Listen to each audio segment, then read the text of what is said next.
انت خايف ليه تقعد معاه؟ انت رئيس النادي. انت شايف اسوان مع كل الاحترام والداخليه 5 نقاط ضاعوا، اقعد، من حقك تقعد معاه وتقول له ليه. اما الاداره عملت ايه؟ قعدت مع مين؟ الاداره ما عملتش حاجه. لا، ده هي اتكلمت على فتوح وعبد الله جمعه، واتكلمت على الاعلاميين اللي هم بيهاجموا نادي الزمالك. ما بيهاجموش نادي الزمالك، وعلى حد يجرؤ يهاجم نادي الزمالك. هم بيقولوا حق ربنا. مش عاجبك حق ربنا؟ لا، ما سيبك من الكلام ده واقعد مع الراجل. خايف منه ليه؟ خايف من جماهير الزمالك؟ يبقى خلاص بقى. طب ما انت كده عملت ازمه مع اللعيبه قصدك يا كابتن، مش مع يعني عمل مع كله وسايب اللي هو الراس. عارف انت الدماغ؟ الدماغ دي مين؟ فيريرا. انت ما كلمتوش وسايبه يشتغل براحته. طلع النبي الدوري بيروح صح. الدوري بيروح ايه؟ ده راح. لو فضل على كده راح. اسمع الكلام اللي بقول لك عليه. انت فوقت الاهلي في ماتش بيراميدز وماتش الانبي. واخد. طب اسامه نبيه مشي ليه؟ عشان ان هو قام وزعق واتحمق وخايف على نادي الزمالك تقوم يمشي؟ ما ينفعش. انما هنا خايفين من الراجل. لا، سيبوه صندوق. طب ما انت بتسنده وخسر السوبر من الهلال وجماهير الزمالك كلها سندته. خسر من النادي الاهلي السوبر وجماهير الزمالك سندته. بيجي في الدوري اللي هو البروفه القويه عشان افريقيا، واخد بالك، وتيجي ان انت سايبه كده براحته. طب يا جدعان، رضا عبد العال بيهاجم مرتضى منصور وش كده وش. اهم حاجه قبل ما نتكلم في اي حاجه اعمل لايك وشير للفيديو، عشان في كمان مقطع هوريهولك، بس اسمع بس الكلام للاخر. بعد مهاجمه الكابتن رضا عبد العال لمرتضى منصور، تخيلوا مرتضى منصور هيسكت؟ لا، مش هيسكت، وكلنا عارفين الكلام ده.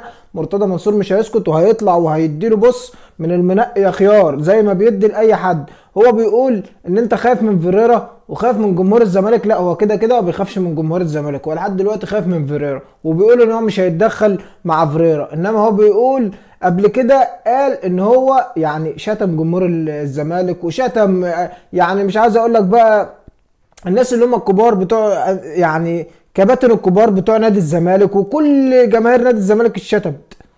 عشان نكون في الصوره، وانت واحد من الجمهور يا كابتن رضا اتشتمت.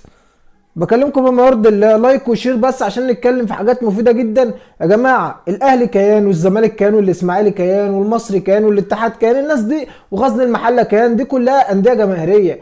الانديه الجماهيريه دي يا جماعه بتاعتنا احنا. الانديه دي بتاعتنا احنا، مش بتاعت رئيس نادي ولا بتاعت لاعب في النادي ولا بتاعت الكلام ده كله. احنا لازم نكون ايد واحده كلنا، لازم احنا كلنا نبقى ايد واحده كشعب. سيبك بقى، يعني احنا بنتكلم ككوره. واحد من حقه ينتقد، انت كاعلام من حقك تنتقد. مش مجرد انك انتقدت يبقى انت بتشتم النادي، لا، هو بينتقد اداء، بينتقد فنيات، بينتقد اداره. لازم، ما هو اعلامي، هو ده شغله يا حبيبي، هو ده شغله. عشان تكون في الصوره، يعني اوعى تكون مفكر ان ده يعني واقفه وان هو كده مش هينتقدك. لا يا حبيبي، هينتقدك كده هينتقدك. رئيس نادي بقى، اعلامي، احنا نفسنا بننتقد الاعلاميين. يعني احنا كجمهور اهو بنطلع في السوشيال ميديا ننتقد الاعلاميين، وبنطلع ننتقد ده وننتقد ده وننتقد ده. عادي، مفيش حد فوق الانتقاد. اللاعب مش فوق الانتقاد، رئيس نادي مش فوق الانتقاد، اي حد بينتقد. فيريرا بينتقد، مرتضى منصور بينتقد، الخطيب بينتقد، اي حد يا جماعه بينتقد. عشان بس نكون في الصوره، محدش فوق الانتقاد يا جماعه. طيب، في فيديو كمان او مقطع كمان لرضا عبد العال ناري وبيهاجم فيه موسيماني، نسمع قال ايه وبعدين نرجع لكم تاني. المره دي. وبمناسبه موسيماني، ما هو الراجل مشي من اهلي جده يا جدعان. عشان لما كنا نقول ان هو مدرب فاضي كنتوا تقعدوا تطلعوا لا ومش لا والحكايه والروايه وانت كنت اول واحد تقول لي ما جاب بطولات. النادي الاهلي اقسم بالله هو ما زال يا كابتن في التاريخ يا حبيبي. ماشي، انت جيت في وقت ما فيش لعيبه في افريقيا خالص، فرق في افريقيا خالص. انت كان عندك ماتش الزمالك كسبته خلاص الدنيا. لان برضه ما تنساش ان هو اللي وصلك للكلام ده كان فايلر، كان موقف اللعيبه على رجليها، كان في فنيات عاليه قوي، تكتيك عاليه قوي، هو ده اللي فرق معاك. انما بعد كده انت انت بتلاعب كايزر تشيفز في النهائي، ده فرقه كانت بتشحن كوره. فرقه وصلت نهائي حبيبي، ما عشان تعرف ان الزمالك يا حبيبي عشان ما فيش فرق. ما انا بقول لك ما كانش في فرقه. لا طبعا في الوقت ده لا، الزمالك ما كانش فرقه في الوقت ده لا، هو في النهائي. انت المفروض عشان تلعب النهائي ده تلعب مثلا الترجي، الوداد، الصفاقسي، الزمالك، الفرق اللي هي القويه، النجم الساحلي، صح. انما لقينا فرقه مع امكانياتها كلها. المهم يعني مشي، واخد بال حضرتك، وفشل. الليمبي فشل يا رجاله، الليمبي فشل يا جدعان. فعشان اقول لكم ان هو كان فاشل محدش كان بيصدقني. انا عايز افهم بس، هو موسيماني راح اهلي جده، جه من اهلي جده ما وفقش مع اهلي جده، ايه جاب الاهلي في الموضوع؟ ايه دخل الاهلي في الموضوع؟ وانت بتقول ان النادي الاهلي يعني كانت بطولات افريقيا كلها انديه تعبانه هو الزمالك تعبان؟ انت كمشجع زملكاوي بتقول على الزمالك تعبان، وبتقول ان فايلر هو اللي عمل الفرقه. انا معاك ان فايلر عمل الفرقه وادى الموسيماني طبق من ذهب وظبط الفرقه وسيستم الفرقه وخلى له الفرقه 10/10، وبعدين اداله طبق من ذهب، بس الراجل قدر يستغلها. سنتين 2 يا ابني دوري ابطال افريقيا خدهم، يعني ما كملش مع النادي الاهلي سنتين، سنه و4 شهور او سنه و5 شهور، واخد بطولتين افريقيا و2 سوبر افريقي وبرونزتين كاس عالم. انت عايز ايه تاني؟ عايز يبقى ناجح لحد فين تاني؟ جوزيه ما خدش الرقم ده على فكره عشان نكون في الصوره.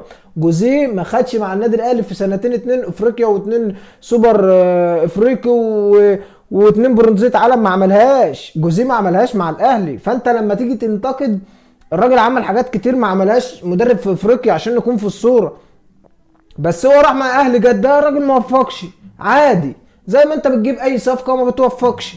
يعني واحد زي مكسيوني كان بيلعب مع سيمبا كان بينزل، والله اتفرجت له على فيديوهات كتير يا جماعه، اقسم بالله بينزل في الملعب بيلم 2 3 في نص الملعب. جه الاهلي مش موفق، راح ابها السعودي مش موفق.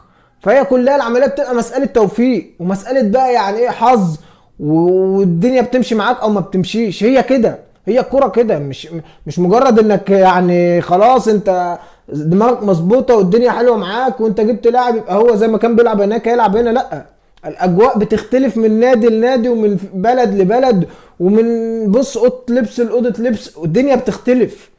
كل دي عوامل بتاثر على اللاعب، من معيشه لمعيشه، يعني بيتعامل مع ناس وبيغير الناس، كل دي حاجات بتختلف يا جماعه.